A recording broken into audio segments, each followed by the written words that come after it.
ਧੰਨ ਧੰਨ ਸਾਹਿਬ ਸ਼੍ਰੀ ਗੁਰੂ ਗ੍ਰੰਥ ਸਾਹਿਬ ਜੀ ਮਹਾਰਾਜ।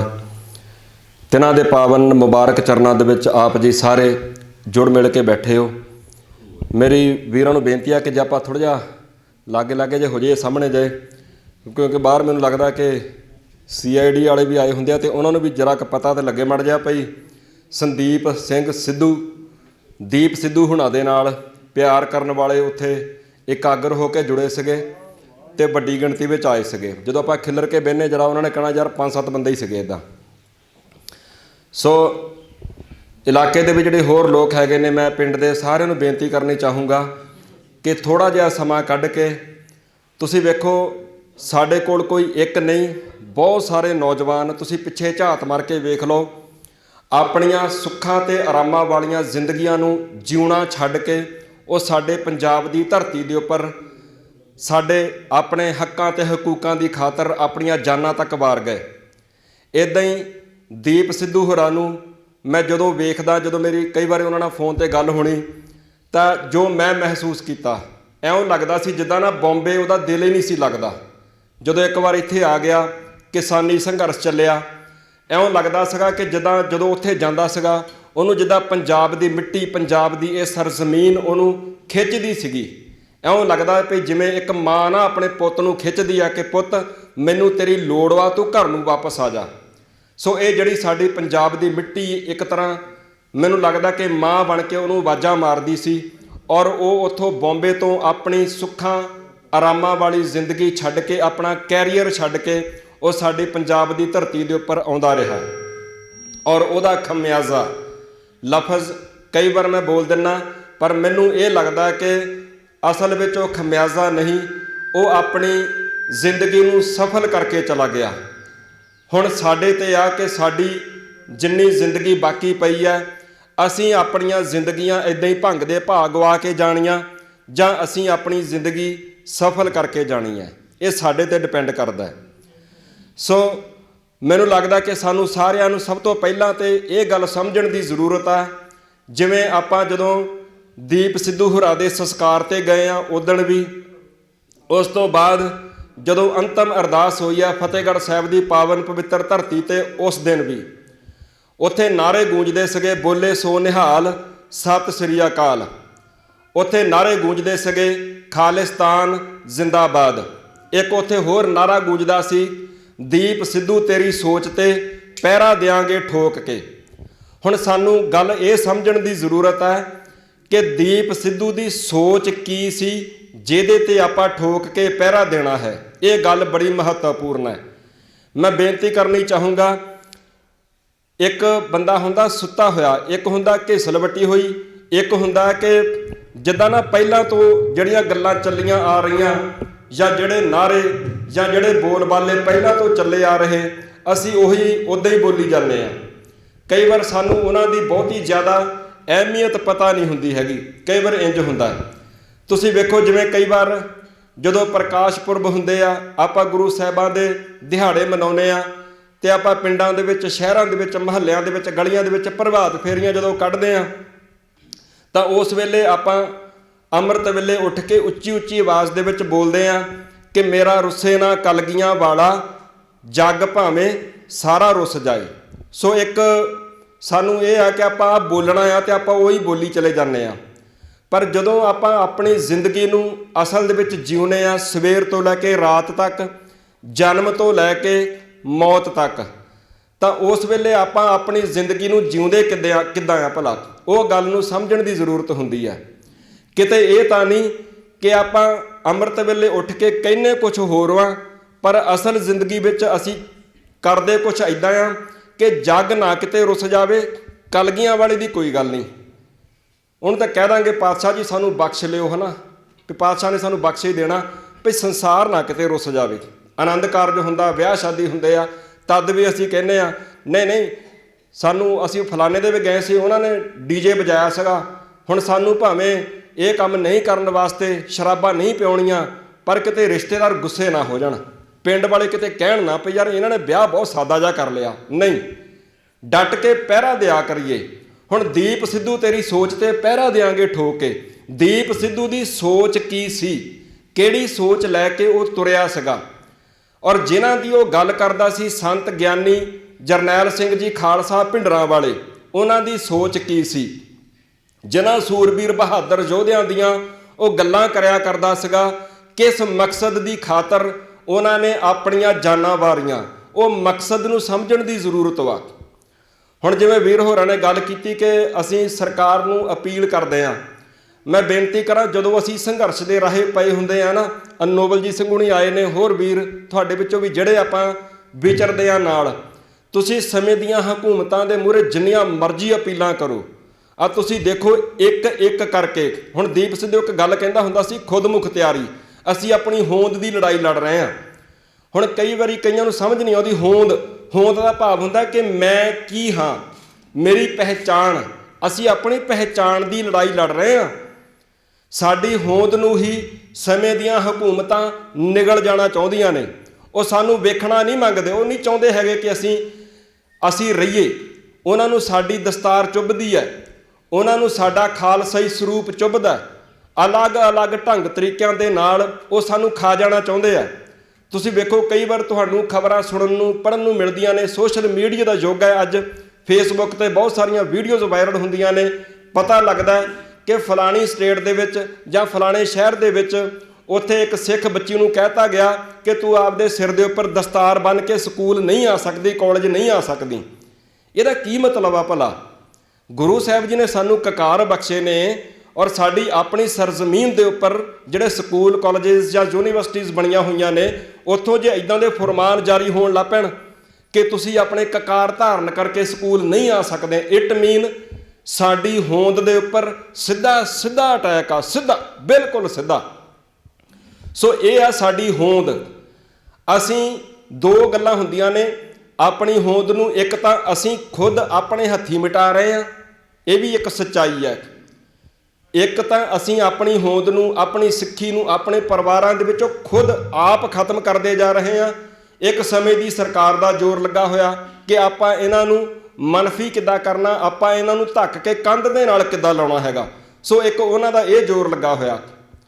ਆਪਾਂ ਦੋ ਤਰ੍ਹਾਂ ਦੇ ਹਮਲਿਆਂ ਦਾ ਸਾਹਮਣਾ ਕਰ ਰਹੇ ਹਾਂ। ਹੁਣ ਸਾਨੂੰ ਦੀਪ ਸਿੱਧੂ ਤੇਰੀ ਸੋਚ ਤੇ ਪਹਿਰਾ ਦਿਆਂਗੇ ਠੋਕ ਕੇ, ਸਾਨੂੰ ਉਹ ਸਾਰਾ ਕੰਮ ਕਰਨਾ ਪੈਣਾ। ਇਕੱਲੇ ਨਾਅਰੇ ਦੇ ਨਾਲ ਗੱਲ ਨਹੀਂ ਬਣਨੀ ਹੈਗੀ, ਨਾਅਰਾ ਲਾਉਣਾ ਵੀ ਬੜਾ ਜ਼ਰੂਰੀ ਹੈ, ਇੱਦਾਂ ਸਮਾਗਮ ਕਰਨੇ ਵੀ ਬੜੇ ਜ਼ਰੂਰੀ ਹੈ, ਤਾਂ ਕਿ ਆਪਾਂ ਇੱਥੇ ਇਕੱਠੇ ਹੋ ਕੇ ਮਿਲ ਕੇ ਬੈਠ ਕੇ ਵਿਚਾਰਾਂ ਕਰਿਆ ਕਰੀਏ ਭਈ ਸੋਚ ਕੀ ਹੈਗੀ ਆ, ਕੀ ਉਹ ਸੋਚ ਗੁਰਦਰਸਾਏ ਮਾਰਗ ਦੇ ਉੱਪਰ ਸਾਨੂੰ ਤੋਰਦੀ ਹੈ। ਜੇ ਤੋਰਦੀ ਹੈ ਤਾਂ ਫਿਰ ਅਸੀਂ ਕਿਣਕਾ ਮਾਤਰ ਆਪਣਾ ਯੋਗਦਾਨ ਪਾਈਏ। ਸਿਰਫ ਇਹ ਨਾ ਕਹਿ ਦਿਆ ਕਰੀਏ ਕਿ ਸਾਡੀ ਖਾਤਰ ਉਹ ਕੁਰਬਾਨੀਆਂ ਕਰ ਗਏ ਤੇ ਅਸੀਂ ਉਹਨਾਂ ਦਾ ਸਤਿਕਾਰ ਕਰਦੇ ਹਾਂ। ਇੱਦਾਂ ਗੱਲ ਨਹੀਂ ਬਣਨੀ ਹੈਗੀ। ਤੁਹਾਡੇ ਕੋਲੋਂ ਭਾਖੜਾ ਬਿਆਸ ਮੈਨੇਜਮੈਂਟ ਬੋਰਡ ਜਿਹੜਾ ਹੈਗਾ, ਜਿਹਨੂੰ ਆਪਾਂ ਭਾਖੜਾ ਡੈਮ ਕਹਿੰਦੇ ਹਾਂ, ਉਹਦੇ ਵਿੱਚ ਪੰਜਾਬ ਦੀ ਜਿਹੜੀ ਹਿੱਸੇਦਾਰੀ ਸੀ, ਹਰਿਆਣੇ ਦੀ ਹਿੱਸੇਦਾਰੀ, ਉਹ ਉਹਨਾਂ ਨੇ ਖੋਲ੍ਹੀ ਕੇਂਦਰ ਦੀ ਸਰਕਾਰ ਨੇ। ਤੁਹਾਨੂੰ ਪਤਾ ਲੱਗਾ ਹੋਊਗਾ ਖਬਰਾਂ ਦੇ ਵਿੱਚ। ਖੋਣ ਦਾ ਕੀ ਭਾਵ ਆ ਭਲਾ? ਪਹਿਲਾਂ ਤੁਹਾਡੀ ਮਾੜੀ ਮੋਟੀ ਸਲਾਹ ਲੈਂਦੇ ਸੀਗੇ, ਹੁਣ ਉਹ ਤੁਹਾਡੀ ਸਲਾਹ ਨਹੀਂ ਲਿਆ ਕਰਨਗੇ। ਸੋ ਇਹ ਉਹਨਾਂ ਨੇ ਤੁਹਾਡੇ ਕੋਲੋਂ ਖੋਲ੍ਹਿਆ। ਰਾਈਪੇਰੀਅਨ ਲਾ ਹੁੰਦਾ ਇੱਕ, ਸਾਨੂੰ ਉਹਨੂੰ ਵੀ ਸਮਝਣ ਦੀ ਜ਼ਰੂਰਤ ਵਾ। ਜਿਨ੍ਹਾਂ ਸੂਬਿਆਂ ਦੇ ਵਿੱਚੋਂ ਕੋਈ ਦਰਿਆ ਵਗਦਾ, ਉਹ ਦਰਿਆ ਦੇ ਪਾਣੀ ਦਾ ਪਹਿਲਾ ਹੱਕ ਉਸ ਸੂਬੇ ਦਾ ਹੁੰਦਾ। ਸੋ ਇਹ ਉਹਨੂੰ ਕਹਿੰਦੇ ਰਾਈਪੇਰੀਅਨ ਲਾ। ਉਹਦੀ ਰੱਜ ਕੇ ਉਲੰਘਣਾ ਕੇਂਦਰ ਦੀ ਸਰਕਾਰ ਕਰਦੀ ਹੈ। ਠੀਕ ਹੈ ਜੀ। ਭਾਖੜਾ ਬਿਆਸ ਮੈਨੇਜਮੈਂਟ ਬੋਰਡ ਦੇ ਵਿੱਚੋਂ ਤੁਹਾਡੀ ਹਿੱਸੇਦਾਰੀ ਖਤਮ ਕਰਤੀ। ਹੁਣ ਤੁਹਾਡਾ ਕੋਈ ਸਲਾਹ ਮਸ਼ਵਰਾ ਨਹੀਂ ਲਿਆ ਕਰਨਗੇ, ਆਪਣੀ ਮਰਜ਼ੀ ਦੇ ਨਾਲ ਉਹ ਸਾਰਾ ਕੰਮ ਕਰਿਆ ਕਰਨਗੇ। ਤੁਹਾਡਾ ਪੰਜਾਬ ਦਾ ਪਾਣੀ ਬਾਹਰਲੇ ਸੂਬਿਆਂ ਨੂੰ ਜਾਂਦਾ, ਬਿਲਕੁਲ ਫ੍ਰੀ ਜਾਂਦਾ। ਜਿਹੜਾ ਤੁਹਾਡੇ ਪੰਜਾਬ ਦੇ ਵਿੱਚ ਕੋਲਾ ਆਉਂਦਾ ਜਾਂ ਕੋਈ ਹੋਰ ਚੀਜ਼ ਤੁਸੀਂ ਖਰੀਦਦੇ ਹੋ, ਉਹ ਫ੍ਰੀ ਨਹੀਂ ਆਉਂਦੀ ਹੈਗੀ, ਉਹਦੇ ਪੈਸੇ ਲੱਗਦੇ ਆ। ਸੋ ਸਾਡੀ ਧਰਤੀ ਤੋਂ ਜਿਹੜਾ ਸਮਾਨ ਉੱਧਰ ਜਾਂਦਾ ਹੈਗਾ, ਉਹ ਤੇ ਜਾਂਦਾ ਫ੍ਰੀ। ਰਿਪੇਰੀਅਨ ਲਾ ਦੀ ਵੀ ਉਲੰਘਣਾ ਹੁੰਦੀ ਹੈ। ਔਰ ਜਿਹੜਾ ਅਸੀਂ ਮੰਗਵਾਉਂਦੇ ਆ, ਉਹਦੇ ਅਸੀਂ ਪੈਸੇ ਦਿੰਦੇ ਆ। ਉਹਦਾ ਭਾਰ ਕਿਹਦੇ ਤੇ ਪੈਂਦਾ? ਸਾਡੇ ਤੇ ਪੈਂਦਾ। 5 ਦਰਿਆਵਾਂ ਦੀ ਧਰਤੀ ਪੰਜਾਬ। ਕਿੰਨੇ ਦਰਿਆ ਜੀ ਸਾਡੇ ਕੋਲ? ਆਪਣੇ ਬੱਚਿਆਂ ਨੂੰ ਜ਼ਰੂਰ ਦੱਸਿਆ ਕਰੀਏ ਆਪਾਂ। 5 ਦਰਿਆਵਾਂ ਦੀ ਧਰਤੀ ਪੰਜਾਬ। ਵੰਡਿਆ ਕੀ ਗਿਆ ਭਲਾ 47 ਵਿੱਚ? ਅਸੀਂ ਸਕੂਲਾਂ 'ਚ ਵੀ ਪੜ੍ਹਦੇ ਹਾਂ, ਸਾਡੇ ਬੱਚੇ ਵੀ ਪੜ੍ਹਦੇ ਆ। ਆਖੇ ਜੀ ਸਾਡਾ ਦੇਸ਼ ਵੰਡਿਆ ਗਿਆ। ਦੇਸ਼ ਸਾਡਾ ਪੰਜਾਬ ਹੁੰਦਾ ਸੀਗਾ। ਪਿੱਛੇ ਝਾਤ ਮਾਰ ਕੇ ਵੇਖੋ, ਅੰਗਰੇਜ਼ਾਂ ਤੋਂ ਪਹਿਲਾਂ ਸ਼ੇਰੇ ਪੰਜਾਬ ਮਹਾਰਾਜਾ ਰਣਜੀਤ ਸਿੰਘ ਜੀ ਵਾਲਾ ਰਾਜ ਭਾਗ ਹੋਇਆ ਕਰਦਾ ਸੀ। ਆ ਤੁਸੀਂ ਰਾਹੁਲ ਗਾਂਧੀ ਦੇ ਅੱਜ ਕੱਲ੍ਹ ਬਿਆਨ ਸੁਣਦੇ ਹੋਵੋਗੇ। ਅੱਜ ਕੱਲ੍ਹ ਉਹ ਉੱਦਾਂ ਦੀਆਂ ਗੱਲਾਂ ਲੱਪਿਆ ਕਰਨ ਮਾੜੀਆਂ ਜਿੱਦਾਂ ਦੀ ਅਸੀਂ ਮਾੜੀ ਗੱਲ ਕਰਦੇ ਹਾਂ। ਇਹ ਇੱਕ ਭਾਰਤ ਦੇਸ਼ ਕਦੀ ਵੀ ਨਹੀਂ ਸੀ ਇੱਦਾਂ ਵੰਡਿਆ। ਕੀ ਗਿਆ ਭਲਾ? ਪੰਜਾਬ ਵੰਡਿਆ ਗਿਆ। ਸਾਡਾ ਪੰਜਾਬ ਚੜ੍ਹਦਾ ਤੇ ਲਹਿੰਦਾ ਪੰਜਾਬ ਹੋ ਗਿਆ। ਇੱਦਾਂ ਹੋਇਆ ਕਿ ਨਹੀਂ ਹੋਇਆ ਭਲਾ? ਚੜ੍ਹਦਾ ਪੰਜਾਬ ਸਾਡੇ ਵਾਲਾ, ਲਹਿੰਦਾ ਪੰਜਾਬ ਉੱਧਰ ਵਾਲਾ ਹੋ ਗਿਆ। ਸਾਡਾ ਅੰਮ੍ਰਿਤਸਰ ਤੇ ਲਾਹੌਰ ਇੱਧਰ ਤੇ ਉੱਧਰ ਹੋ ਗਿਆ, ਇਕੱਠਾ ਹੀ ਹੁੰਦਾ ਸੀਗਾ। ਮੋਟਰਸਾਈਕਲ ਨੂੰ ਕਿੱਕ ਮਾਰੋ, ਅੰਮ੍ਰਿਤਸਰ ਤੋਂ ਲਾਹੌਰ ਚੱਲ ਜਾਓ, ਉੱਧਰੋਂ ਗੱਡੀ ਨੂੰ ਸੈਲਫ ਮਾਰੋ ਤੇ ਦਰਬਾਰ ਸਾਹਿਬ ਆ ਜਾਓ। ਹੁਣ ਨਹੀਂ ਹੈਗਾ ਇੱਦਾਂ। ਤੁਸੀਂ ਬਾਰਡਰ ਦੇ ਉੱਪਰ ਖੜੇ ਹੋ ਕੇ ਪਰਲੇ ਬੰਨੇ ਝਾਤੀ ਮਾਰੋ, ਤੁਹਾਨੂੰ ਆਪਣੇ ਗੁਰੂ ਘਰਾਂ ਦੇ ਦੂਰੋਂ ਦਰਸ਼ਨ ਹੁੰਦੇ ਆ। ਸੋ ਇੱਦਾਂ ਦੇ ਹਾਲਾਤ ਬਣ ਗਏ। ਸਾਡੇ ਦਰਿਆ ਵੰਡੇ ਗਏ, 3 ਇੱਕ ਬੰਨੇ ਰਹਿ ਗਏ, 2 ਇੱਕ ਬੰਨੇ ਰਹਿ ਗਏ। 5 ਦਰਿਆਵਾਂ ਦੀ ਧਰਤੀ ਟੁਕੜੇ ਕਿਹਦੇ ਹੋਏ ਭਲਾ? ਸਾਡੇ। ਔਰ ਉਹਨਾਂ ਸਮਿਆਂ ਦੇ ਵਿੱਚ ਜਦੋਂ ਉਜਾੜਾ ਹੋਇਆ 47 ਵਿੱਚ, ਕਿਹਦਾ ਹੋਇਆ ਭਲਾ? ਸਾਡਾ ਹੋਇਆ। ਜਿਹੜੇ ਦਿੱਲੀ ਦੇ ਹੁਕਮਰਾਨ ਅੱਜ ਵੀ ਸੱਤਾ ਤੇ ਕਾਬਜ, ਉਦੋਂ ਵੀ ਨਜ਼ਾਰੇ ਲੈਂਦੇ ਸੀਗੇ, ਉਹ ਅੱਜ ਵੀ ਨਜ਼ਾਰੇ ਲੈਂਦੇ ਆ। ਕੱਟ ਵੱਢ ਕਿਹਦੀ ਹੋਈ ਭਲਾ? ਇੱਜ਼ਤਾਂ ਕਿਹਨਾਂ ਦੀਆਂ ਲੁੱਟੀਆਂ ਗਈਆਂ? ਸਾਡੀਆਂ। ਦੀਪ ਸਿੱਧੂ ਦੀ ਜ਼ਿੰਦਗੀ ਦਾ ਇੱਕ ਅਖੀਰਲਾ ਗਾਣਾ ਲਾਹੌਰ, ਜਦੋਂ ਜੇ ਅਸੀਂ ਕਾਸ਼ ਲਾਹੌਰ ਪੜ੍ਹਦੇ ਹੁੰਦੇ, ਉਹ ਵੀ ਤੁਸੀਂ ਜ਼ਰੂਰ ਸੁਣਿਓ। ਉਹ ਤਰਜਮਾਨੀ ਕਰਦਾ ਜੋ ਸਾਡੇ ਹਾਲਾਤ ਨੇ, ਉਹਨਾਂ ਦੀ ਤਰਜਮਾਨੀ ਕਰਦਾ। ਇੱਕ ਪੀੜ, ਇੱਕ ਦਰਦ ਵਾ ਉਹਦੇ ਵਿੱਚੋਂ ਝਲਕਦਾ। ਉਹ ਦੀਪ ਸਿੱਧੂ ਦੀ ਸੋਚ ਬਿਆਨ ਹੁੰਦੀ ਆ, ਆਪਣੀ ਸੋਚ ਉਹ ਬਿਆਨ ਕਰਕੇ ਗਿਆ ਹੈਗਾ। ਸਾਨੂੰ ਉਹਨੂੰ ਸਮਝਣ ਦੀ ਜ਼ਰੂਰਤ ਵਾ। ਸੋ ਇਹ ਸਾਰੇ ਸਾਡੇ ਮਸਲੇ ਆ। ਹੁਣ ਦਰਿਆਵਾਂ ਦੀ ਗੱਲ ਕਰਦੇ ਸੀ, ਪਾਣੀਆਂ ਦੀ ਗੱਲ ਕਰਦੇ ਆ। ਜੇ ਆਪਾਂ ਬਹੁਤ ਜ਼ਿਆਦਾ ਗੰਭੀਰ ਨਹੀਂ ਹੁੰਦੇ ਤਾਂ ਮੇਰੀ ਇੱਕ ਹੱਥ ਬੰਨ੍ਹ ਕੇ ਬੇਨਤੀ ਆ ਵੀਰ ਬੈਠੇ ਨੇ, 2 ਬੱਚੇ ਗੋਦੀ 'ਚ ਬੈਠੇ ਹੋਏ ਆ, ਮੇਰੀ ਵਾਈਫ ਬੈਠੀ ਆ, ਛੋਟੀ ਜਿਹੀ ਬੱਚੀ 1.5 ਸਾਲ ਦੀ ਮੇਰੀ ਬੱਚੀ ਆ। ਆਪਾਂ ਸਾਰੇ ਜਣੇ, ਤੁਹਾਡੇ ਵੀ, ਸਾਡੇ ਸਾਰਿਆਂ ਦੇ ਬੱਚੇ ਆ। ਆਪਾਂ ਗੁਰੂ ਦੀ ਹਜ਼ੂਰੀ 'ਚ ਬੈਠੇ ਆ। ਆਪਾਂ ਪ੍ਰਣ ਕਰੀਏ, ਆਪਾਂ ਸੋਚੀਏ ਮਾੜਾ ਜਿਹਾ। ਜਿਹੜਾ ਬੱਚਾ ਸਾਡਾ ਮਾੜਾ ਜਿਹਾ ਰੋਂਦਾ ਨਾ, ਮਾਂ ਨੂੰ ਤੜਫਈਆ ਲੱਗਦਾ ਕਿ ਨਹੀਂ ਲੱਗਦਾ? ਹਾਏ ਮੇਰਾ ਬੱਚਾ ਪਤਾ ਨਹੀਂ ਕੀ ਮੰਗਦਾ। ਪਿਓ ਨੂੰ ਵੀ ਲੱਗਦਾ, ਸਾਡੇ ਗੁਆਂਢੀ ਨੇ ਬੱਚੇ ਨੂੰ ਆਹ ਚੀਜ਼ ਲੈ ਕੇ ਦੇਤੀ, ਮੈਂ ਵੀ ਮਿਹਨਤ ਕਰਾਂ, ਮੈਂ ਵੀ ਆਪਣੇ ਬੱਚੇ ਨੂੰ ਆਹ ਚੀਜ਼ ਲੈ ਕੇ ਦੇ ਦੇਵਾਂ। ਸਾਰੇ ਆਪਾਂ ਯਤਨ ਕਰਦੇ ਹਾਂ, ਕੋਸ਼ਿਸ਼ਾਂ ਕਰਦੇ ਹਾਂ। ਪਰ ਇੱਕ ਸਵਾਲ ਤੁਹਾਡੇ ਸਾਰਿਆਂ ਦੇ ਸਾਹਮਣੇ ਮੈਂ ਰੱਖਣਾ ਚਾਹੁੰਦਾ। ਮੈਂ ਇੱਕ ਪੱਤਰਕਾਰ ਹੋਣ ਦੇ ਨਾਤੇ, ਪੱਤਰਕਾਰ ਹਾਂ ਜੀ ਮੈਂ, ਆਪਣਾ ਸਾਂਝਾ ਪੰਜਾਬ ਚੈਨਲ ਦਾ। ਮੇਰਾ ਕੰਮ ਸਵਾਲ ਕਰਨਾ। ਮੈਂ ਤੁਹਾਨੂੰ ਵੀ ਸਵਾਲ ਕਰਨਾ ਚਾਹੁੰਦਾ, ਕੀ ਤੁਸੀਂ ਚਾਹੁੰਦੇ ਹੋ ਕਿ ਤੁਹਾਡੇ ਬੱਚੇ ਜਾਂ ਅਗਾਂਹ ਤੁਹਾਡੇ ਬੱਚਿਆਂ ਦੇ ਬੱਚੇ ਉਹ ਇਸ ਧਰਤੀ ਦੇ ਉੱਪਰ ਰਹਿੰਦਿਆਂ ਹੋਇਆਂ ਇਸ ਕਰਕੇ ਮਰ ਜਾਣ ਕਿ ਉਹਨਾਂ ਨੂੰ ਪੀਣ ਵਾਸਤੇ ਪਾਣੀ ਨਾ ਮਿਲੇ? ਚਾਹੁੰਦੇ ਹੋ ਆਪਾਂ? ਤੁਸੀਂ ਸੋਚ ਕੇ ਵੇਖੋ। ਅਸੀਂ ਛੋਟੇ ਛੋਟੇ ਹੁੰਦੇ ਸੀਗੇ ਜਦੋਂ ਨਾ, ਕਈ ਵਾਰ ਕਿਸੇ ਨੇ ਕਹਿਣਾ ਸਮਾਂ ਬੜਾ ਭਿਆਨਕ ਆ ਰਿਹਾ, ਅਸੀਂ ਹੱਸਣਾ। ਕਿੱਦਾਂ ਦਾ ਆ ਰਿਹਾ? ਪਾਣੀ ਬੋਤਲਾਂ 'ਚ ਮਿਲਿਆ ਕਰੂੰਗਾ, ਅਸੀਂ ਹੱਸਣਾ। ਲੈ ਐਦਾਂ ਕਿੱਦਾਂ ਹੋ ਜਾਊਗੀ? ਸਾਡੇ ਪੰਜਾਬ 'ਚ ਪਾਣੀ ਬੋਤਲਾਂ 'ਚ ਮਿਲਿਆ ਕਰੂੰਗਾ। ਪਾਣੀ ਤਾਂ ਅਸੀਂ ਐਂ ਹੀ ਰੋੜਦੇ ਹਾਂ। ਅੱਜ ਆ ਗਿਆ ਉਹ ਸਮਾਂ ਕਿ ਨਹੀਂ? ਮੈਂ ਸ਼ਹਿਰ 'ਚ ਆਪਾਂ ਰਹਿੰਦੇ ਹਾਂ, ਤੁਸੀਂ ਵੇਖਿਆ ਪਿੰਡਾਂ 'ਚ ਵੀ ਇੱਦਾਂ ਹੀ ਆ। ਛੋਟੇ ਛੋਟੇ ਕੱਪ ਜਦੋਂ ਵਿਆਹ ਸ਼ਾਦੀਆਂ ਕਰਦੇ ਆ, ਕੱਪਾਂ ਦੇ ਵਿੱਚ ਆ ਗਿਆ। ਮੈਂ ਪਿੱਛੇ ਜਿਹੇ ਕਿਸੇ ਦੇ ਕੋਲੋਂ ਸੁਣਿਆ, ਕਹਿੰਦੇ ਜੀ ਕੈਪਸੂਲਾਂ ਦੇ ਵਿੱਚ ਪਾਣੀ ਆਇਆ ਕਰੂੰਗਾ। ਜਦੋਂ ਮੈਂ ਸੁਣਿਆ ਕੈਪਸੂਲਾਂ ਦੇ ਵਿੱਚ ਪਾਣੀ ਆਇਆ ਕਰੂੰਗਾ, ਹੁਣ ਨਹੀਂ ਹਾਸਾ ਆਇਆ। ਹੁਣ ਇਹ ਲੱਗਦਾ ਕਿ ਵਾਕਈ ਇੱਦਾਂ ਹੁਣ ਜਾ ਰਹੀ ਹੈ। ਕੀ ਆਪਾਂ ਚਾਹੁੰਦੇ ਹਾਂ? ਸਾਡੇ ਬੱਚੇ ਤੜਪ ਕੇ ਮਰ ਜਾਣ। ਮਾਂ ਦੇਖ ਸਕਦੀ ਆ ਆਪਣੇ ਬੱਚੇ ਨੂੰ ਤੜਪ ਕੇ ਮਰਦਾ ਹੋਇਆ। ਜੇ ਨਹੀਂ ਦੇਖਣਾ ਚਾਹੁੰਦੇ ਤਾਂ ਫਿਰ ਸਾਨੂੰ ਦੀਪ ਸਿੱਧੂ ਦੀ ਸੋਚ ਨੂੰ ਸਮਝਣਾ ਪਊਗਾ, ਜਿਹੜਾ ਆਪਾਂ ਅੱਜ ਇੱਥੇ ਦਿਨ ਮਨਾ ਰਹੇ ਹਾਂ, ਜਿਹਦੀ ਯਾਦ ਵਿੱਚ ਆਪਾਂ ਇਕੱਠੇ ਹੋਏ ਹਾਂ। ਸਾਨੂੰ ਸਮਝਣਾ ਪਊਗਾ ਦੀਪ ਸਿੱਧੂ ਦੀ ਸੋਚ ਕੀ ਸੀ। ਜੇ ਆਪਾਂ ਚਾਹੁੰਦੇ ਹਾਂ ਕਿ ਸਾਡੇ ਬੱਚੇ ਤੜਪ ਕੇ ਨਾ ਮਰਨ, ਜੇ ਆਪਾਂ ਚਾਹੁੰਦੇ ਹਾਂ ਕਿ ਸਾਡੇ ਬੱਚੇ ਸਾਬਤ ਸੂਰਤ ਰਹਿਣ, ਜੇ ਆਪਾਂ ਚਾਹੁੰਦੇ ਹਾਂ ਕਿ ਸਾਡੇ ਬੱਚੇ ਆਪਣੀ ਗੁਰਬਾਣੀ ਦੇ ਨਾਲ, ਆਪਣੇ ਇਤਿਹਾਸ ਦੇ ਨਾਲ ਜੁੜੇ ਰਹਿਣ, ਜੇ ਆਪਾਂ ਚਾਹੁੰਦੇ ਹਾਂ ਕਿ ਸਾਡੇ ਬੱਚੇ ਸਕੂਲਾਂ ਵਿੱਚ ਜਾ ਕੇ ਊੜਾ ਐੜਾ ਪੜ੍ਹਿਆ ਕਰਨ, ਜੇ ਆਪਾਂ ਚਾਹੁੰਦੇ ਹਾਂ ਕਿ ਸਾਡੇ ਬੱਚੇ ਆਪਣੀ ਪੰਜਾਬੀ ਮਾਂ ਬੋਲੀ ਦੇ ਨਾਲ ਪਿਆਰ ਕਰਨ, ਉਹਨਾਂ ਨੂੰ ਪਤਾ ਹੋਵੇ ਸਾਰਾ ਕੁਝ, ਜੇ ਆਪਾਂ ਸਾਰਾ ਕੁਝ ਚਾਹੁੰਦੇ ਹਾਂ ਨਾ, ਫਿਰ ਦੀਪ ਸਿੱਧੂ ਦੀ ਸੋਚ ਨੂੰ ਇੱਥੇ ਵੀ, ਘਰ ਜਾ ਕੇ ਵੀ ਸਟੱਡੀ ਕਰੀਏ। ਇੱਕ ਵਾਰ ਆਪਣੇ ਪੰਜਾਬ ਦੇ ਮਸਲਿਆਂ ਦੇ ਬਾਰੇ ਸੋਚੀਏ, ਫਿਰ ਉਹਨਾਂ ਦੇ ਹੱਲ ਬਾਰੇ ਸੋਚੀਏ।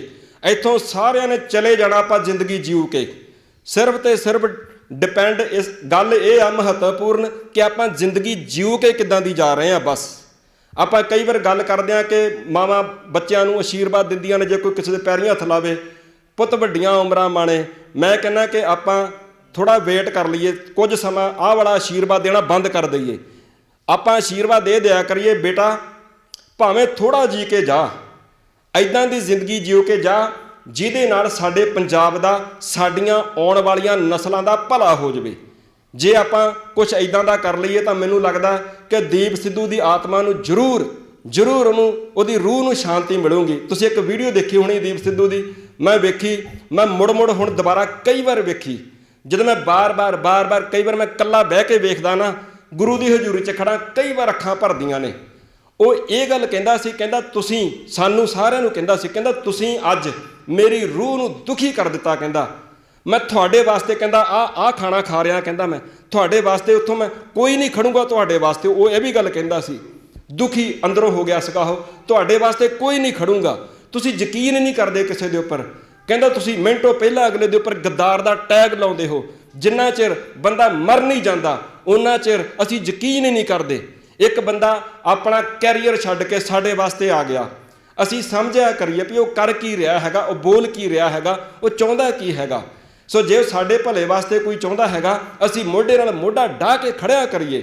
ਵਰਨਾ ਹਾਲਾਤ ਸਾਡੇ ਸਾਰਿਆਂ ਦੇ ਸਾਹਮਣੇ ਨੇ। ਮੇਰੇ ਤੋਂ ਵਡੇਰੀ ਉਮਰ ਦੇ ਬੈਠੇ ਆ, ਉਹ ਸੋਚ ਕੇ ਵੇਖ ਲੈਣ ਕਿ ਉਹਨਾਂ ਦੇ ਵੇਲੇ ਹਾਲਾਤ ਕਿੱਦਾਂ ਦੇ ਸੀਗੇ ਪੰਜਾਬ ਦੇ, ਅੱਜ ਕਿੱਦਾਂ ਦੇ ਹੋ ਗਏ ਆ, ਆਉਣ ਵਾਲੇ ਸਮੇਂ 'ਚ ਕਿੱਦਾਂ ਦੇ ਹੋਣ ਜਾ ਰਹੇ ਨੇ।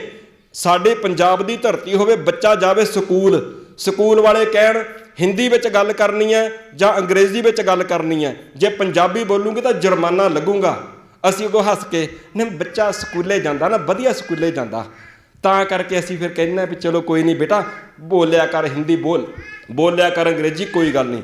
ਤੁਸੀਂ ਵੇਖੋ ਪਿੰਡਾਂ ਦਾ ਮੈਨੂੰ ਪਤਾ ਨਹੀਂ, ਸਾਡੇ ਸ਼ਹਿਰ ਦੇ ਵਿੱਚ ਨਾ ਬੱਚੇ ਸਕੂਲ ਜਾਂਦੇ ਆ, ਬੱਚੇ ਘਰ ਆ ਕੇ ਵੀ ਫਿਰ ਹਿੰਦੀ 'ਚ ਗੱਲ ਕਰਦੇ ਆ।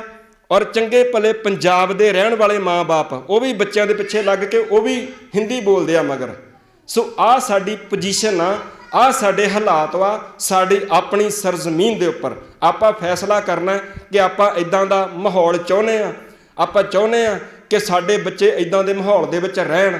ਜੇ ਤਾਂ ਇਦਾਂ ਚਾਹੁੰਦੇ ਆ ਫਿਰ ਤਾਂ ਠੀਕ ਆ, ਫਿਰ ਤਾਂ ਆਪਾਂ ਨਾਰਾ ਵੀ ਨਾ ਲਾਈਏ ਕਿ ਦੀਪ ਸਿੱਧੂ ਤੇਰੀ ਸੋਚ ਤੇ ਪਹਿਰਾ ਦਿਆਂਗੇ ਠੋਕ ਕੇ। ਪਰ ਜੇ ਚਾਹੁੰਦੇ ਆ ਆਪਣਾ ਸ਼ਾਨਾ ਮੱਤਾ ਇਤਿਹਾਸ ਤੇ ਆਪਣਾ ਅਮੀਰ ਸੱਭਿਆਚਾਰ ਕਾਇਮ ਰੱਖਣਾ ਚਾਹੁੰਦੇ ਆ, ਫਿਰ ਆਪਾਂ ਉਹਨਾਂ ਸਾਰੀਆਂ ਗੱਲਾਂ ਨੂੰ ਜ਼ਰੂਰ ਸਮਝੀਏ। ਸੰਦੀਪ ਸਿੰਘ ਜੀ ਆਏ ਨੇ, ਨੋਬਲਜੀਤ ਸਿੰਘ ਜੀ ਆਏ ਨੇ, ਹੋਰ ਵੀਰ, ਆਪਾਂ ਸਾਰਿਆਂ ਨੂੰ ਥੋੜ੍ਹਾ ਸਮਾਂ ਸਾਰੇ ਵਿਚਾਰਾਂ ਦੀ ਸਾਂਝ ਪਾਉਣਗੇ। ਮੁੱਖ ਰੂਪ ਦੇ ਵਿੱਚ ਦੀਪ ਸਿੱਧੂ ਦੀ ਸੋਚ ਕੀ ਸੀ, ਉਹ ਕਹਿਣਾ ਕੀ ਚਾਹੁੰਦਾ ਸੀ, ਸਾਡੇ ਮਸਲੇ ਕੀ ਆ, ਉਹਨਾਂ ਮਸਲਿਆਂ ਦੇ ਹੱਲ ਦੇ ਵਾਸਤੇ ਆਪਾਂ ਕਿਸ ਕਿਸਮ ਦਾ ਯੋਗਦਾਨ ਪਾ ਸਕਦੇ ਹਾਂ, ਆਪਣੇ ਤੌਰ 'ਤੇ ਅਸੀਂ ਕੀ ਕਰ ਸਕਦੇ ਹਾਂ। ਅੱਜ ਸਾਰਾ ਕੁਝ ਵਿਚਾਰਨ ਦੀ ਕੋਸ਼ਿਸ਼ ਕੀਤੀ ਜਾਊਗੀ। ਮੇਰੀ ਸੰਗਤ ਨੂੰ ਬੇਨਤੀ ਹੈ ਕਿ ਜਿਹੜੀਆਂ ਮੇਰੀਆਂ ਭੈਣਾਂ ਤੇ ਮਾਤਾਵਾਂ ਜਾਂ ਹੋਰ ਵੀਰ ਪਹਿਲਾਂ ਦੇ ਬੈਠੇ ਆ, ਉਹ ਥੋੜ੍ਹਾ ਸਮਾਂ ਹੋਰ ਜ਼ਰੂਰ ਸਾਰੀ ਗੱਲਬਾਤ ਸੁਣ ਕੇ ਜਾਣ, ਕਿਉਂਕਿ ਕੁਝ ਗੱਲਾਂ ਇੱਦਾਂ ਦੀਆਂ ਹੁੰਦੀਆਂ ਨੇ ਜਿਹੜੀਆਂ ਆਪਾਂ ਬਹੁਤ ਵਾਰੀ ਘੱਟ ਸੁਣਦੇ ਹਾਂ ਗੁਰੂ ਦੀ ਹਜ਼ੂਰੀ ਦੇ ਵਿੱਚ।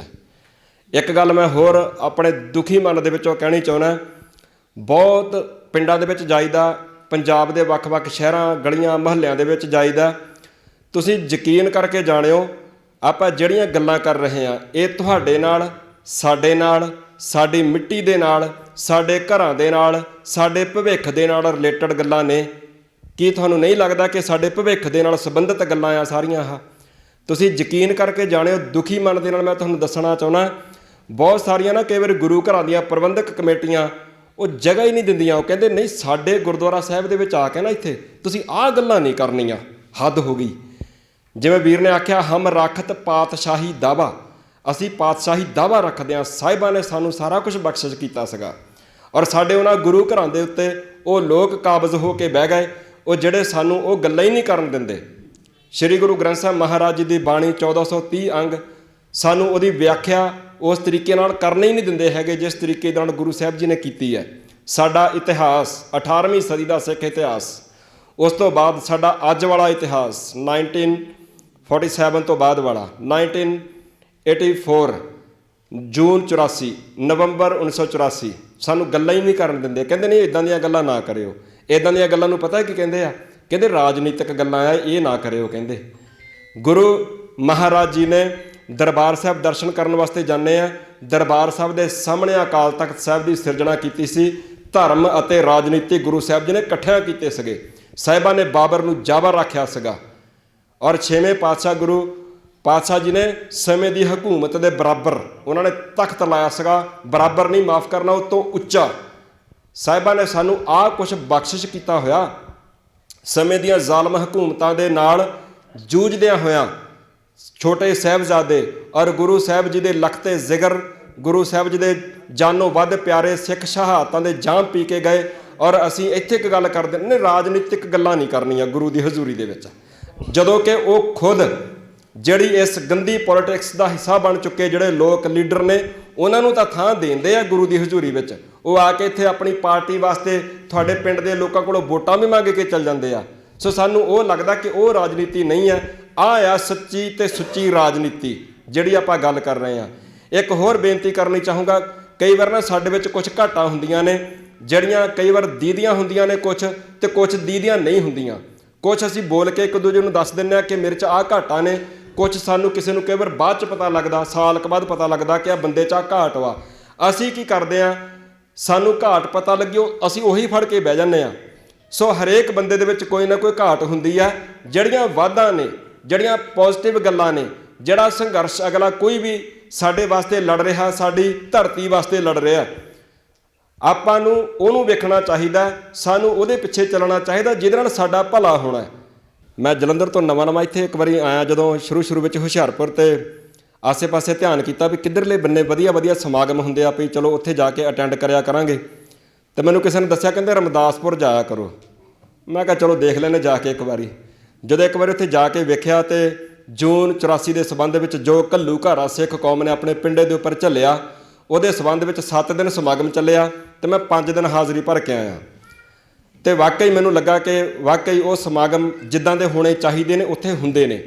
ਫਿਰ ਮੇਰੇ ਮਨ 'ਚ ਖਿਆਲ ਆਇਆ ਕਿ ਮੈਂ ਕਿਹਾ ਬਾਬਾ ਜੀ ਨੇ ਕੋਈ ਡੇਰਾ ਵੀ ਬਣਾਇਆ ਹੋਣਾ, ਉਹ ਵੀ ਵੇਖ ਆਈਏ।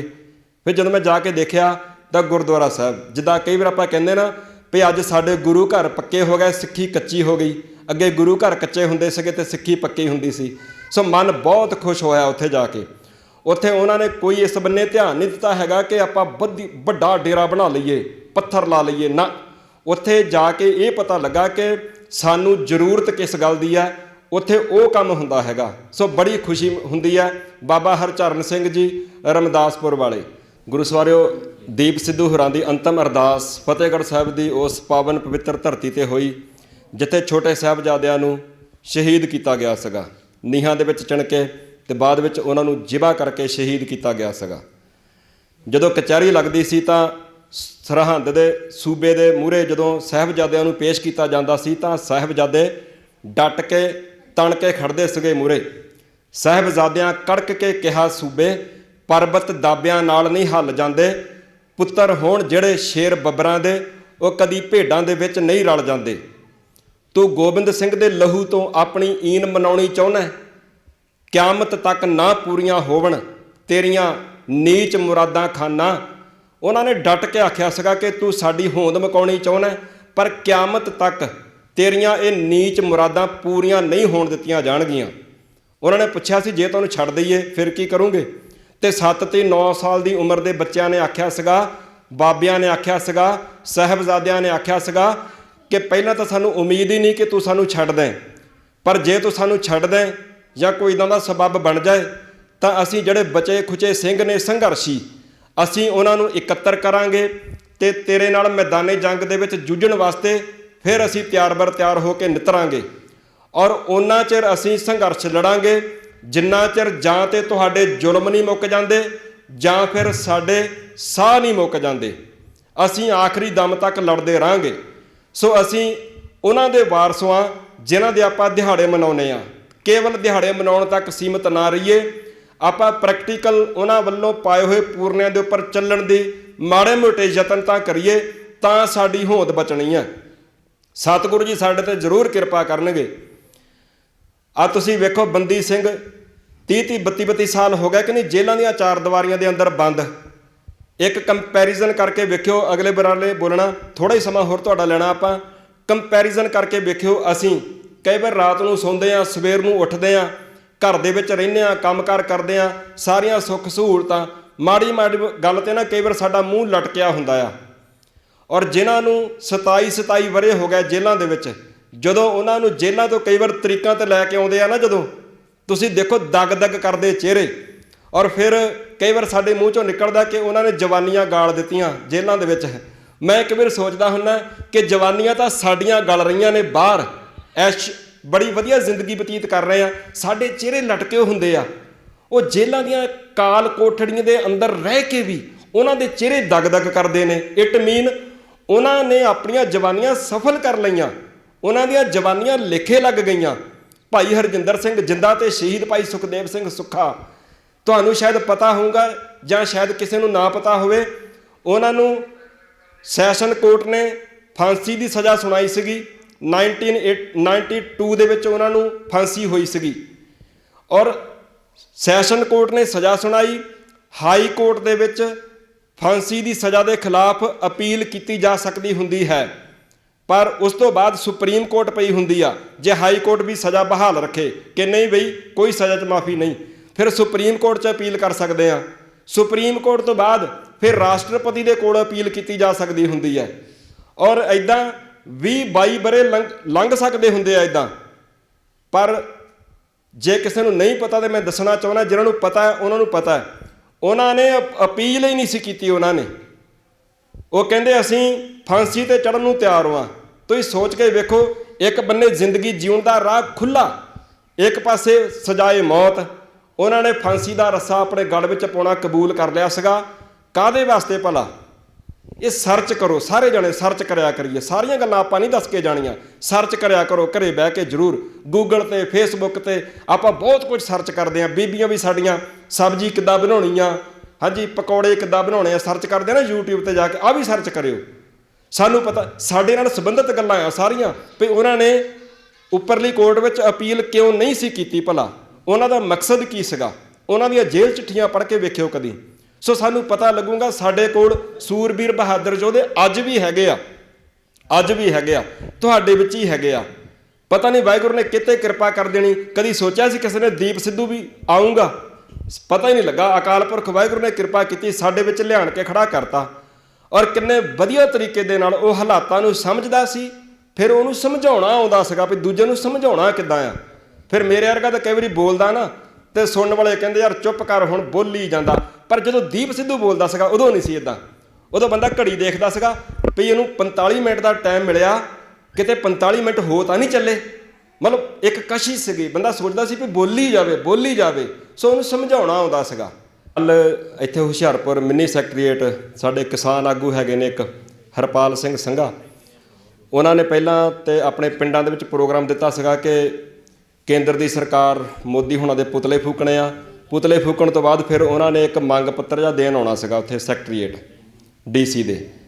ਮੈਂ ਇੱਕ ਪੱਤਰਕਾਰ ਹੋਣ ਦੇ ਨਾਤੇ ਫਿਰ ਮੈਂ ਵੀ ਉੱਥੇ ਜਾਣਾ ਹੀ ਸੀਗਾ। ਮੈਂ ਗਿਆ, ਮੈਂ ਉਹਨਾਂ ਨਾਲ 2-4 ਸਵਾਲ ਜਵਾਬ ਕਰਕੇ ਆਇਆ ਅਤੇ ਮੈਂ ਉਹਨਾਂ ਨੂੰ ਹਾਸੇ ਨਾਲ ਪੁੱਛਿਆ, ਮੈਂ ਕਿਹਾ ਵੀ ਕਿਸਾਨ ਆਗੂ ਜੀ, ਮੈਂ ਤੁਹਾਡੇ ਕੋਲੋਂ ਜਾਣਨਾ ਚਾਹੁੰਦਾ ਹੈ ਵੀ ਜਦੋਂ ਹੁਣ ਪਾਣੀਆਂ ਦੀ ਗੱਲ ਕਰਦੇ ਹੋ, ਜਦੋਂ ਭਾਖੜ ਦੀ ਗੱਲ ਕਰਦੇ ਹੋ, ਜਿਹੜਾ ਹੁਣ ਤੁਸੀਂ ਪਿੱਛੇ ਸੰਘਰਸ਼ ਲੜ ਕੇ ਹਟੇ ਹੋ, ਕਿਸਾਨੀ ਸੰਘਰਸ਼, ਆਹ ਸਾਰਾ ਕੁਛ ਕਰਦਿਆਂ ਨੂੰ ਤੁਹਾਨੂੰ ਅਨੰਦਪੁਰ ਸਾਹਿਬ ਦਾ ਮਤਾ ਚੇਤੇ ਆਉਂਦਾ ਹੁਣ ਕਿ ਨਹੀਂ?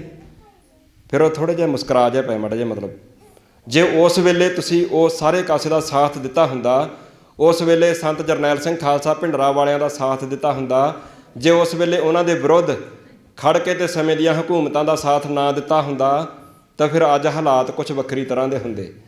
ਬੇਨਤੀ ਆ ਭੈਣਾਂ ਨੂੰ ਕਿ ਥੋੜ੍ਹੀ ਦੇਰ ਬਸ ਹੋਰ ਸਾਨੂੰ ਜਰ ਲਓ, ਅਸੀਂ ਸਮਾਪਤੀ ਕਰ ਦੇਣੀ ਛੇਤੀ। ਉਸ ਤੋਂ ਬਾਅਦ ਲੰਗਰ ਛਕ ਕੇ ਜਾਣਾ ਸਾਰਿਆਂ ਨੇ। ਬਸ 10 ਮਿੰਟ ਦੀ ਗੱਲ ਹੋਰ ਆ ਜੀ। ਸੋ ਉਹ ਫਿਰ ਮੁਸਕਰਾ ਪਏ, ਕਹਿੰਦੇ ਵੀ ਹਾਂ ਚੇਤੇ ਆਉਂਦਾ। ਹੁਣ ਤੇ ਗੱਲ ਭਾਵੇਂ ਅਨੰਦਪੁਰ ਸਾਹਿਬ ਦੇ ਮਤੇ ਤੋਂ ਅਗਾਂਹ ਦੀ ਹੋ ਚੁੱਕੀ ਆ, ਖਾਲਸਾ ਰਾਜ ਦੀ ਜਿਵੇਂ ਵੀਰ ਕਰਕੇ ਗਏ ਨੇ, ਪਰ ਸਾਨੂੰ ਜਦੋਂ ਹਾਲਾਤ ਉੱਦਾਂ ਦੇ ਬਣਦੇ ਆ, ਗੁਰਬਾਣੀ ਵਿੱਚ ਗੁਰੂ ਸਾਹਿਬ ਜੀ ਕਹਿੰਦੇ ਅੱਗੋਂ ਦੇ ਜੇ ਚੇਤੀ ਹੈ ਤਾਂ ਕਾਇਤ ਮਿਲੈ ਸਜਾਈ। ਭਾਵ ਕਿ ਜਿਹੜੀ ਗੱਲ ਕੱਲ੍ਹ ਨੂੰ ਹੋਣੀ ਆ ਜਾਂ ਪਰਸੋਂ ਨੂੰ ਹੋਣੀ ਆ, ਜਦੋਂ ਨਾ ਸਾਨੂੰ ਹਾਲਾਤਾਂ ਬਾਰੇ ਸਮਝ ਆਉਣ ਲੱਗ ਪੈਂਦੀ ਆ, ਫਿਰ ਬੰਦੇ ਨੂੰ ਪਤਾ ਲੱਗਣ ਲੱਗ ਪੈਂਦਾ। ਇੱਕ ਮਾਂ ਨੂੰ ਪਤਾ ਹੁੰਦਾ ਨਾ ਕਿ ਮੇਰਾ ਪੁੱਤ ਅੱਜ ਜਾਂ ਧੀ ਕੀ ਕਰ ਰਹੀ ਹੈ, ਆਈਡੀਆ ਜਿਹਾ ਹੋ ਜਾਂਦਾ, ਕਿਉਂਕਿ ਧਿਆਨ ਹਰ ਵੇਲੇ ਉੱਧਰ ਲੱਗਾ ਰਹਿੰਦਾ। ਪਤਾ ਹੁੰਦਾ। ਫਿਰ ਕਈ ਵਾਰ ਮਾਂ ਨਾ ਆਪਣੇ ਬੱਚੇ ਦੇ ਪਿਓ ਨੂੰ ਕਹਿੰਦੀ, ਆਪਣੇ ਘਰ ਵਾਲੇ ਨੂੰ ਕਹਿੰਦੀ ਵੀ ਇਹਨੂੰ ਸਮਝਾ ਕੇ ਰੱਖੋ, ਮੈਨੂੰ ਇਹਦੀਆਂ ਹਰਕਤਾਂ ਤੋਂ ਦੀਦਾ, ਇਹਨੇ ਨਾ ਆਉਂਦੇ ਦਿਨਾਂ 'ਚ ਕੋਈ ਨਾ ਕੋਈ ਚੰਦ ਚਾੜਨਾ, ਇਹਨੂੰ ਸਾਂਭ ਲਓ ਆਪਣੇ ਪੁੱਤ ਨੂੰ। ਕਹਿੰਦੀ ਨਾ ਮਾਂ ਇੱਦਾਂ। ਕਿਉਂ ਕਹਿੰਦੀ ਭਲਾ? ਕਿਉਂਕਿ ਉਹਦਾ ਧਿਆਨ ਹਰ ਵੇਲੇ ਆਪਣੇ ਪੁੱਤ 'ਚ ਲੱਗਾ ਰਹਿੰਦਾ। ਉਹਨੂੰ ਲੱਗਦਾ ਹੈ ਕਿ ਇਹ ਥੋੜ੍ਹਾ ਜਿਹਾ ਨਾ ਟੇਢੇ ਰਸਤੇ 'ਤੇ ਜਾ ਰਿਹਾ, ਉਹ ਤਾਂ ਕਰਕੇ ਫਿਰ ਅਗਾਹ ਕਰਦੀ ਆ, ਕਹਿੰਦੀ ਕਿ ਇਹਨੂੰ ਸਾਂਭ ਲਓ। ਸੋ ਗੁਰੂ ਸਾਹਿਬ ਜੀ ਵੀ ਕਹਿੰਦੇ ਆ ਕਿ ਅੱਗੋਂ ਦੇ ਜੇ ਚੇਤੀ ਹੈ ਤਾਂ ਕਾਇਤ ਮਿਲੈ ਸਜਾਏ। ਸੋ ਜਦੋਂ ਘਰ ਵਾਲਾ ਫਿਰ ਕਹਿਣਾ ਮੰਨ ਲੈਂਦਾ ਆਪਣੀ ਵਾਈਫ ਦਾ, ਫਿਰ ਉਹ ਆਪਣੇ ਪੁੱਤਰ ਨੂੰ ਕੰਟਰੋਲ ਕਰਨ ਵਿੱਚ ਲੱਗ ਪੈਂਦਾ। ਫਿਰ ਉਹ ਜਿਹੜਾ ਖਦਸ਼ਾ ਹੁੰਦਾ ਹੈਗਾ ਕਈ ਵਾਰ ਉਹ ਟਲ ਜਾਂਦਾ ਆ। ਸੋ ਅੱਜ ਜਿਹੜੇ ਹਾਲਾਤ ਸੀਗੇ, ਅੱਜ ਉਹਦਾ ਖਮਿਆਜ਼ਾ ਅਸੀਂ ਭੁਗਤ ਰਹੇ ਹਾਂ। ਹਾਲੇ ਵੀ ਜਿੱਦਾਂ ਕਈ ਵਾਰ ਬੰਦਾ ਕਹਿੰਦਾ ਨਾ ਡੁੱਲੇ ਬੇਰਾਂ ਦਾ ਕੁਛ ਨਹੀਂ ਵਿਗੜਿਆ, ਅਤੇ ਹਾਲੇ ਵੀ ਕੁਛ ਨਾ ਕੁਛ ਸਮੇਟੇ ਜਾ ਸਕਦੇ ਆ। ਕਈ ਵਾਰ ਬੰਦਾ ਕਹਿੰਦਾ ਵੀ ਇੱਕ ਕਹਾਵਤ ਆ ਸਾਡੇ ਪਿੰਡਾਂ 'ਚ ਪੰਜਾਬ ਦੇ ਵਿੱਚ ਕਿ ਸਵੇਰ ਦਾ ਭੁੱਲਿਆ ਸ਼ਾਮਾਂ ਨੂੰ ਘਰ ਆ ਜਾਵੇ ਤਾਂ ਉਹਨੂੰ ਭੁੱਲਿਆ ਨਹੀਂ ਕਹਿੰਦੇ। ਪਰ ਮੈਂ ਬੇਨਤੀ ਕਰਾਂ, ਸ਼ਾਮਾਂ ਜੀਆਂ ਨੂੰ ਆ ਜਾਵੇ ਫੇਰ ਤਾਂ ਹੈਗਾ ਠੀਕ, ਪਰ ਜੇ ਸਾਰੀ ਰਾਤ ਬਿਤਾ ਕੇ ਤੜਕੇ ਆਵੇ ਨਾ ਫੇਰ ਠੀਕ ਨਹੀਂ ਹੈਗਾ। ਸੋ ਆਪਾਂ ਸ਼ਾਮ ਤੋਂ ਤਾਂ ਪਹਿਲਾਂ ਹੀ ਲੇਟ ਹੋ ਚੁੱਕੇ ਹਾਂ, ਪਰ ਇਹ ਨਾ ਹੋਵੇ ਰਾਤ ਵੀ ਸਾਰੀ ਬਿਤਾ ਦਈਏ ਆਪਾਂ ਟਾਈਮ ਜਿਹੇ ਨਾਲ ਹੀ ਹੱਲੇ ਵੀ ਆਪਣੇ ਘਰ ਨੂੰ ਮੁੜ ਆਈਏ, ਹਾਲਾਤਾਂ ਨੂੰ ਸਮਝ ਲਈਏ ਕਿ ਸਾਡੇ ਨਾਲ ਹੋਣ ਕੀ ਜਾ ਰਿਹਾ। ਉਹਨਾਂ ਦਾ ਏਜੰਡਾ ਹਿੰਦੂ, ਹਿੰਦੀ, ਹਿੰਦੁਸਤਾਨ। ਉਹਨਾਂ ਦਾ ਏਜੰਡਾ ਇੱਕ ਰਾਸ਼ਟਰ, ਇੱਕ ਭਾਸ਼ਾ, ਇੱਕ ਝੰਡਾ। ਕੀ ਸਾਨੂੰ ਮਨਜ਼ੂਰ ਵਾ? ਜੇ ਮਨਜ਼ੂਰ ਵਾ ਫਿਰ ਠੀਕ ਆ, ਗੋਡੇ ਟੇਕੀਏ, ਉਹਨਾਂ ਨੂੰ ਕਹੀਏ ਜੀ ਆਓ ਚੜ੍ਹ ਕੇ ਅਸੀਂ ਤੁਹਾਡੀ ਅਧੀਨਗੀ ਕਬੂਲਣ ਨੂੰ ਤਿਆਰ ਵਾਂ।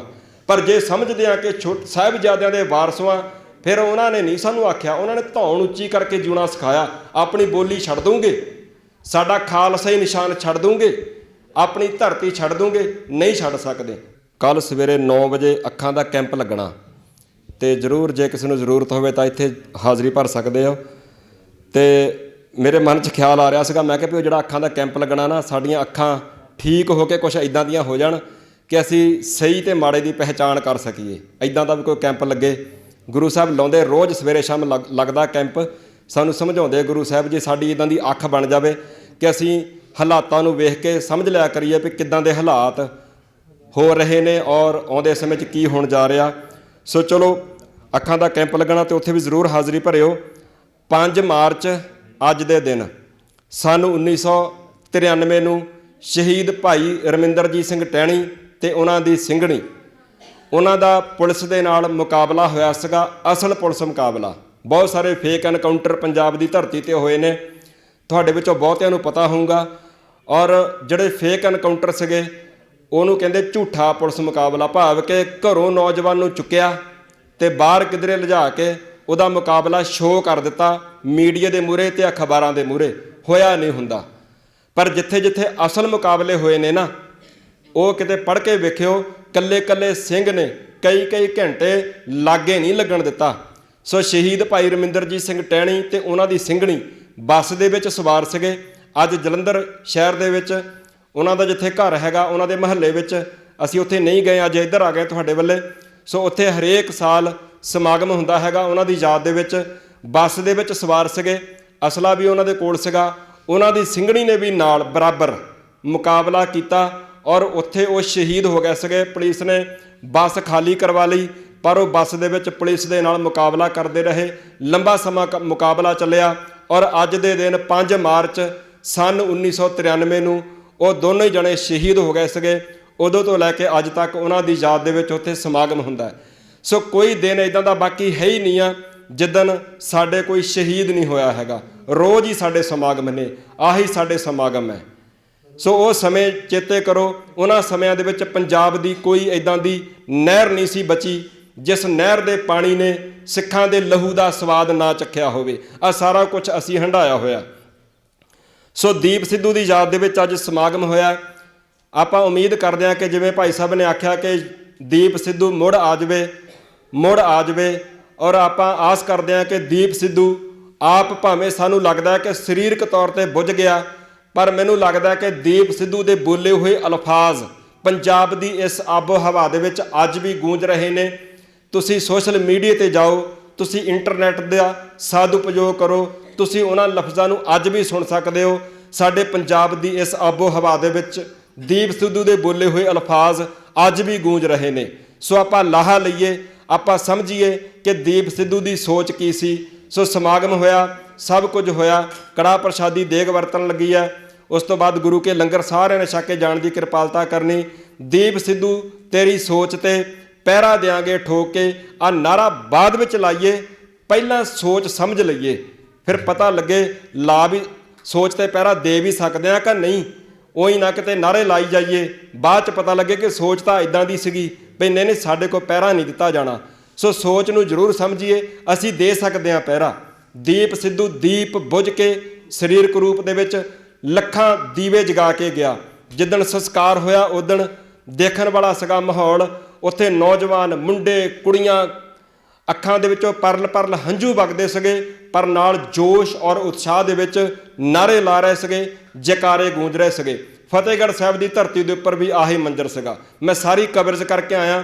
ਮੈਂ ਅੰਦਰ ਹਾਲ ਦੇ ਵਿੱਚ ਜਿੱਥੇ ਸਮਾਗਮ ਚੱਲਦਾ ਸੀ ਉੱਥੇ ਨਹੀਂ ਗਿਆ, ਬਾਹਰ ਜਿਹੜੇ ਆਮ ਸਿੱਖ ਸੰਗਤਾਂ ਆਈਆਂ ਸੀਗੀਆਂ ਉਹਨਾਂ ਸਾਰਿਆਂ ਦੇ ਨਾਲ ਵਿਚਾਰ ਚਰਚਾ ਕੀਤੀ ਔਰ ਸਾਰਿਆਂ ਦੇ ਵਿਚਾਰ ਹਰੇਕ ਨੂੰ ਸਮਝ ਸੀ ਇਸ ਗੱਲ ਦੀ ਭਈ ਦੀਪ ਸਿੱਧੂ ਹੀ ਸੀ ਔਰ ਅਸੀਂ ਦੀਪ ਸਿੱਧੂ ਤੋਂ ਪ੍ਰੇਰਨਾ ਲੈ ਕੇ ਅਸੀਂ ਆਪਣੇ ਅੰਦਰ ਦੀਵਾ ਬਾਲ ਕੇ ਬੈਠੇ ਹਾਂ। ਉਮੀਦ ਕਰਦੇ ਹਾਂ ਕਿ ਉਹ ਦੀਵਾ ਸਾਰੇ ਦੀਵੇ ਇਕੱਠੇ ਹੋ ਕੇ ਜਦੋਂ ਜਗਣਗੇ ਇੱਕ ਚਾਨਣ ਹੋਊਗਾ। ਅਸੀਂ ਪੰਜਾਬ ਦੀ ਧਰਤੀ ਦੇ ਉੱਪਰ ਜਿੱਦਾਂ ਦਾ ਮਾਹੌਲ ਵੇਖਣਾ ਚਾਹੁੰਦੇ ਹਾਂ, ਸ਼ੇਰੇ ਪੰਜਾਬ ਮਹਾਰਾਜਾ ਰਣਜੀਤ ਸਿੰਘ ਜੀ ਦੇ ਰਾਜ ਭਾਗ ਵਾਲਾ ਅਸੀਂ ਚਾਹੁੰਦੇ ਹਾਂ ਕਿ ਉੱਦਾਂ ਦਾ ਰਾਜ ਇੱਥੇ ਸਥਾਪਿਤ ਹੋਵੇ ਜਿਸ ਰਾਜ ਦੇ ਵਿੱਚ ਕਿਸੇ ਦਾ ਧਾਰਮਿਕ ਅਸਥਾਨ ਨਾ ਢੇਰੀ ਕੀਤਾ ਜਾਵੇ, ਜਿਸ ਰਾਜ ਦੇ ਵਿੱਚ ਕਿਸੇ ਦਾ ਜਬਰੀ ਧਰਮ ਤਬਦੀਲ ਨਾ ਕੀਤਾ ਜਾਵੇ, ਜਿਸ ਰਾਜ ਦੇ ਵਿੱਚ ਕਿਸੇ ਨੂੰ ਫਾਹੇ ਨਾ ਟੰਗਿਆ ਜਾਵੇ, ਜਿਸ ਰਾਜ ਦੇ ਵਿੱਚ ਆਪਣੇ ਹੱਕ ਲੈਣ ਦੇ ਵਾਸਤੇ ਕਿਸੇ ਨੂੰ ਸੜਕਾਂ ਦੇ ਉੱਪਰ ਇੱਦਾਂ ਧਰਨੇ ਮੁਜ਼ਾਹਰੇ ਸੜਕਾਂ ਦੇ ਉੱਪਰ ਇੱਦਾਂ ਟੁੱਟ ਕੇ ਮਰਨਾ ਨਾ ਪਵੇ। ਅਸੀਂ ਆਸ ਕਰਦੇ ਹਾਂ ਕਿ ਅਕਾਲ ਪੁਰਖ ਵਾਹਿਗੁਰੂ ਜੀ ਕਿਰਪਾ ਕਰਨ, ਇੱਦਾਂ ਦੇ ਰਾਜ ਭਾਗ ਸਾਨੂੰ ਤੇ ਸਾਡੀਆਂ ਆਉਣ ਵਾਲੀਆਂ ਪੀੜ੍ਹੀਆਂ ਨੂੰ ਸਾਨੂੰ ਵੇਖਣ ਨੂੰ ਮਿਲਣ। ਸੋ ਬਹੁਤ ਬਹੁਤ ਧੰਨਵਾਦ। ਆਪ ਜੀ ਨੇ ਹਾਜ਼ਰੀ ਭਰੀ, ਵਿਚਾਰਾਂ ਕਰਦਿਆਂ ਹੋਈਆਂ ਭੁੱਲਾਂ ਦੀ ਖਿਮਾ। ਗੁਰੂ ਕੇ ਲੰਗਰ ਪ੍ਰਬੰਧਕਾਂ ਵੱਲੋਂ ਫਿਰ ਬੇਨਤੀ ਹੈ ਕਿ ਤਿਆਰ ਨੇ ਛਕ ਕੇ ਜਾਣ ਦੀ ਕਿਰਪਾਲਤਾ ਕਰਨੀ। ਵੀਰ ਸੁਖਵਿੰਦਰ ਸਿੰਘ ਜੀ ਸੁੱਖਾ, ਵੀਰ ਹੋਰ ਜਿਹੜੇ ਆਏ ਨੇ ਸੁਖਪਾਲ ਸਿੰਘ, ਸਾਰਿਆਂ ਦਾ ਜੀ ਆਇਆਂ ਨੂੰ। ਸੋ ਸਾਰਿਆਂ ਦਾ ਬਹੁਤ ਬਹੁਤ ਧੰਨਵਾਦ। ਗੁਰੂ ਕੇ ਲੰਗਰ ਛਕ ਕੇ ਜਾਣ ਦੀ ਕਿਰਪਾਲਤਾ ਕਰਿਓ। ਵਾਹਿਗੁਰੂ ਜੀ ਕਾ ਖਾਲਸਾ, ਵਾਹਿਗੁਰੂ ਜੀ ਕੀ ਫਤਿਹ।